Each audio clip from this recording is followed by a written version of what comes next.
ஓம் ஸ்ரீ தார நேயர்களுக்கு வணக்கம். ஸ்ரீ யந்திரம், ஸ்ரீ யந்திரமே யந்திரங்களிலேயே ரொம்ப சிறப்பு வாய்ந்தது அப்படின்னு சொல்லுவோம். ரொம்ப முதன்மையானதுன்னு சொல்லுவோம். சில பேர் இது ஸ்ரீ சக்கரம் அப்படின்னு சொல்லுவாங்க. சக்கரம்னாலும் யந்திரம் தான். ஸோ ஸ்ரீ சக்கரம் இல்லை ஸ்ரீ யந்திரம்.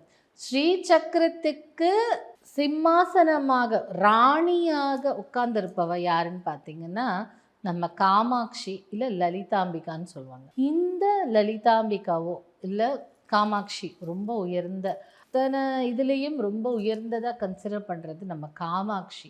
ஏன் அப்படின்னா காமம் ப்ளஸ் ஆக்ஷி. இந்த இடத்துல காமம்ங்கிறது நம்மளுடைய ஆசைகள், கோரிக்கைகள். ஓகே, அத ஆக்ஷி தன்னோட ஓரக்கண்ணாலேயே தன்னுடைய பக்தர்களோ தன்னுடைய டிவோட்டீஸோ முன்னாடி தன் மனதில் இருக்கும் கோரிக்கைகள், ஆசைகளை தன் கண் பார்வையாலேயே நிறைவேற்றி கொடுப்பவள் தான் காமாட்சி. இப்படிப்பட்ட காமாட்சி ஒரு காலத்துல ரொம்ப உக்ர தெய்வமா இருந்த போது இந்த காமாட்சி எதிரிலேயே யாரும் போக முடியாது, அவ்வளோ கோபமா இருந்தவங்களை ஆதிசங்கரர் இந்த ஸ்ரீ சக்கரம் போட்டு அழகாக பிரதிஷ்டை செஞ்சு அந்த பிந்து ஸ்தானம் சொல்லக்கூடிய நடு ஸ்தானத்தில் ஒரு படியாக எடுத்துகிட்டு போய் அங்கே அமர்த்தி வச்சதா ஒரு கதை ஒன்று இருக்குது. இதுக்கெல்லாம் சயின்டிஃபிக்கல் ப்ரூஃப் வேணும், இல்லை இதுக்கான ஸ்கிரிப்சர் வேணும்னா அது தெரியல.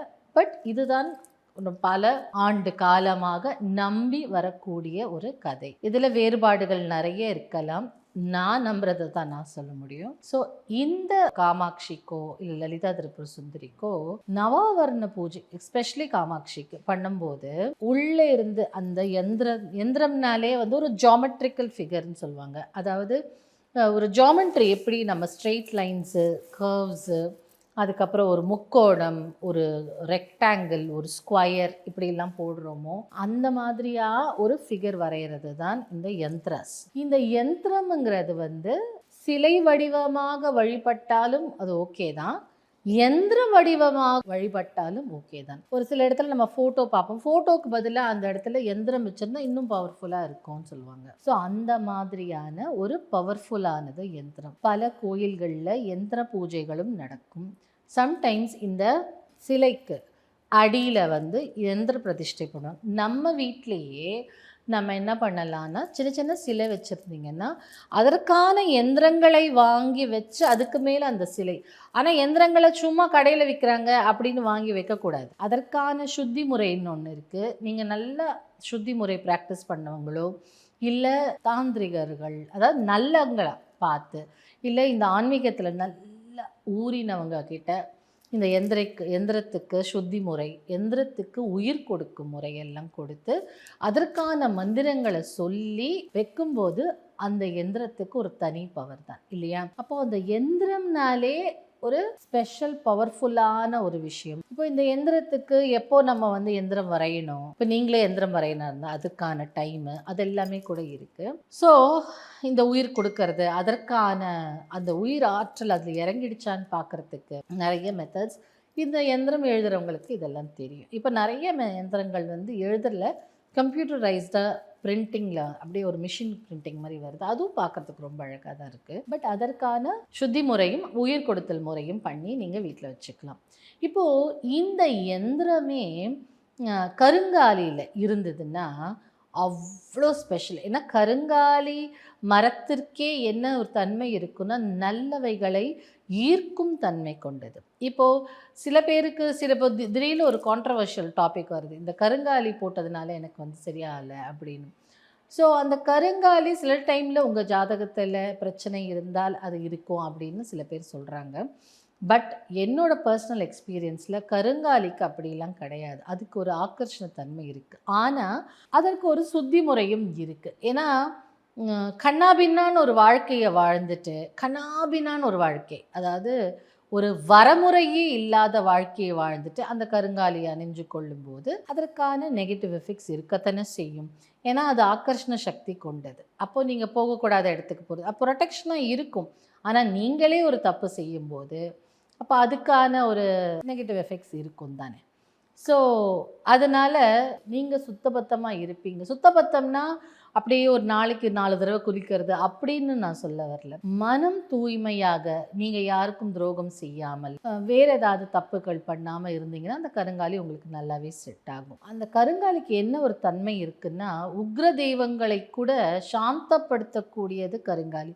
அதனால தான் அந்த காலத்தில் காளி, இந்த மாதிரி முனீஸ்வரன், பைரவி இப்படிலாம் சொல்லக்கூடிய உக்ர தெய்வங்களை கருங்காலி சிலைகளில் உருவாக்கி வச்சாங்க. நம்மளுடைய முன்னோர்கள் எல்லாம் வீட்டில் கருங்காலி வச்சுருப்பாங்க. எப்படி வச்சுருப்பாங்கன்னா, அந்த காலத்தில் ஒரு ஒலக்கன்னு சொல்லுவாங்க, இப்படி குத்துவாங்க. அதை வந்து இப்படி இப்படி குத்திகிட்டே இருப்பாங்க.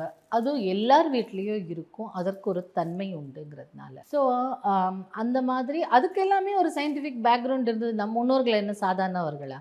அவர்கள் எவ்வளோ எக்ஸ்பீரியன்ஸோடு எதெல்லாம் வீட்டுக்குள்ளே வைக்கலாம், எதெல்லாம் வைக்கக்கூடாது, எது பாதுகாக்கும், எது ஹெல்தி, எதெல்லாம் நம்ம சாப்பிடக்கூடாது, இந்த மாதிரியான விஷயங்கள் எல்லாமே தெரிந்தவர்கள் தானே. நம்ம இப்போ சொல்கிறோம், நம்ம படிச்சிட்டோம், நம்மளுக்கு நல்லா திமிரு இருக்குது, நமக்கு தெரியும். நம்மளை விட பல மடங்கு ஞானமும் அறிவும் கொண்டவர்கள் தான் அவர். ஸோ அவங்க என்ன பண்ணுவாங்க அப்படின்னா, இந்த கருங்காலி எல்லார் வீட்லேயும் வச்சுருப்பாங்க. ஏன்னா அது ஒரு பாதுகாப்பு, நெகட்டிவிட்டியை தள்ளும், பாசிட்டிவை ஆக்கர்ஷணம், ஈர்க்கக்கூடிய தன்மை. இந்த கருங்காலி கருப்பு தன்மைக்கே ஈர்க்கும் தன்மை, மேக்னெட்டிக் மாதிரி. இப்போ மேக்னெட் எடுத்துக்கிட்டிங்கனாலும் கருப்பு தான், சிலைகளும் கருப்பாக தான் இருக்கும். அப்போது ஆக்கர்ஷண சக்தி ஜாஸ்தி. ஒன்றும் இல்லை, நீங்கள் அதை டெஸ்ட் பண்ணணுன்னா வெயிலில் ஒரு வெள்ளை துணி ஒரு கருப்பு துணி வைங்க, சும்மாவே ஒரு கொஞ்ச நேரம் கழிச்சு பாருங்கள், அந்த கருப்பு துணியில் சூடு அதிகமாக இருக்கும். ஏன்னா அதை அப்படி ஈர்த்துக்கும். வெள்ளைக்கு அகென்ஸ்டாக எதிர்த்து அடிக்கிற தன்மை இருக்கும். ஸோ ரிஃப்ளெக்ட் பண்ணுற தன்மை வெள்ளைக்கு இருக்கும். அப்போ அந்த கருங்காலி ஆக்கர்ஷண சக்தி கொண்டதாக இருக்கும். இந்த மரம் பார்க்குறதே கஷ்டம். சாதாரணமாக இருந்தது ஒரு வீட்டிலன்னா அது அவ்வளோ லக்ஷ்மி கடாட்சமாக இருக்கும். ஒன்று ப்ளஸ் இந்த ஸ்ரீயந்திரமே ஒரு பெனிஃபிட் இல்லை, பல பெனிஃபிட் இருக்குது. இந்த ஸ்ரீயந்திரத்தில் நாம் எல்லா விதமான தெய்வங்களும் அந்த யந்திரத்தில் இருக்குதுன்னு நம்பப்படுது இல்லையா. அப்போது அந்த பிந்து ஸ்தானம்னு மத்தியஸ்தானம் ஒன்று இருக்கும். அந்த இடத்துல நம்ம கான்சென்ட்ரேட் பண்ணிவிட்டு நம்ம எந்த தெய்வத்தை நினைக்கிறோமோ அந்த பிந்துஸ்தானத்தில் வந்து உட்காருவாங்க அப்படின்னு சொல்லுவாங்க. ஸோ இது கொஞ்சம் டீப்பான ஒரு சப்ஜெக்ட், பட் நம்ம லைட்டாக அதை பற்றி பேசிக்கலாம். அப்போது நீங்கள் இந்த கருங்காலியில் இந்த மாதிரியான ஸ்ரீயந்திரத்தை வரைஞ்சி வீட்டுக்குள்ளே வைக்கும்போது இதை சுத்தி பண்ணணும். அதற்கான ஆக்கர்ஷணம், அந்த கட்டைக்கே ஒரு தன்மை உண்டு, ப்ளஸ் அந்த ஸ்ரீயந்திரம் ஜியாமெட்ரிக்கல் ஃபிகருக்கே ஒரு தன்மை உண்டு. இதில் மந்திரம் யந்திரம் பிரதிஷ்டை செய்யும்போது அதனுடைய தன்மை, அதனுடைய ஆக்கர்ஷண தன்மையே ரொம்ப வேறு லெவல். ப்ளஸ் ஸ்ரீயந்திரம் என்னென்னலாம் பண்ணும் அப்படின்னு பார்த்தீங்கன்னா, வாஸ்து தோஷத்தை நீக்கும், செல்வ செழிப்பை தரும், மன அமைதியை தரும், ஹெல்த்தை தரும், நம்மளுக்கான எதிரிகளை நம்மக்கிட்ட அண்ட விடாமல் பண்ணும், கடவுள்கிட்ட ஹையர் கான்ஷியஸ், நீங்கள் ஆன்மீகத்தில் இருக்கீங்கன்னா நம்மளை வந்து ரொம்ப பல படி உயரத்திற்கு கூட்டி செல்லும். ஸோ இந்த மாதிரியெல்லாம் நிறைய விஷயங்கள் ஸ்ரீயந்திரம் இருக்குது. நம்ம லைட்டாக தான் பார்த்துருக்கோம், இந்த சப்ஜெக்டை மேலாக்க தான் தொட்டிருக்கோம். ஸ்ரீயந்திரம் பற்றி பேசணுன்னா ஒரு ஸ்தானத்தை பற்றியும் பேசுகிறதுக்கு அவ்வளோ இருக்குது, ஒரு அம்பாளை பற்றி பேசுகிறதுக்கும் அவ்வளோ இருக்குது.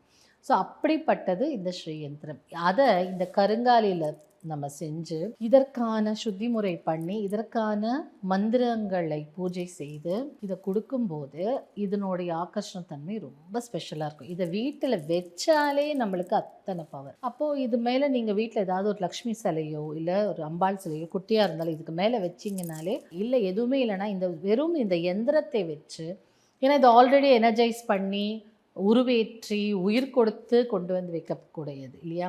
இதற்கு பூஜைகள் செய்தாலே போதும். பூஜைன்னா நீங்கள் பெருசாக சொல்ல வேண்டாம், நீங்கள் எப்பவும் சொல்கிற மகாலட்சுமி ஸ்தோத்திரம் சொன்னால் கூட போதும். இல்லை உங்களுக்கு வேறு ஏதாவது அம்பாள் பிடிச்சிருக்குன்னா அந்த அம்பாளோட ஸ்தோத்திரம் சொன்னாலே போதும். ப்ளஸ் எல்லாருக்குமே இப்போ வந்து பணம் இன்ஃப்ளேஷன் சொல்கிறாங்க. அவ்வளோ ஒரு பொருள் ஒரு 100 ரூபாய் எடுத்துகிட்டு போனால் அந்த 100 ரூபாய்க்கு வேல்யூவே இல்லாமல் இருக்குது. அவ்வளோ பணத்தை ஈர்க்கணும், பணத்தை வந்து அட்ராக்ட் பண்ணால் பணம் ஒரு எனர்ஜி இல்லையா. அதை ஈர்த்து கொடுக்கறதுக்கு நம்ம மகாலட்சுமி வேண்டுறோம். இப்போ வரலட்சுமி நோன்பு வருது, அதற்கெல்லாம் இதை வச்சு நம்ம மகாலட்சுமி பூஜை பண்ணாலே போதும். அதனுடைய ஆற்றலே தனியாக இருக்கும் வீட்டில். ஸோ இது ஸ்ரீயந்திரம் கருங்காலியில் நம்மளுடைய கஷ்டங்களுக்கெல்லாம் ஒரு விமோச்சனமாக வரக்கூடியது இந்த கருங்காலி ஸ்ரீயந்திரம்.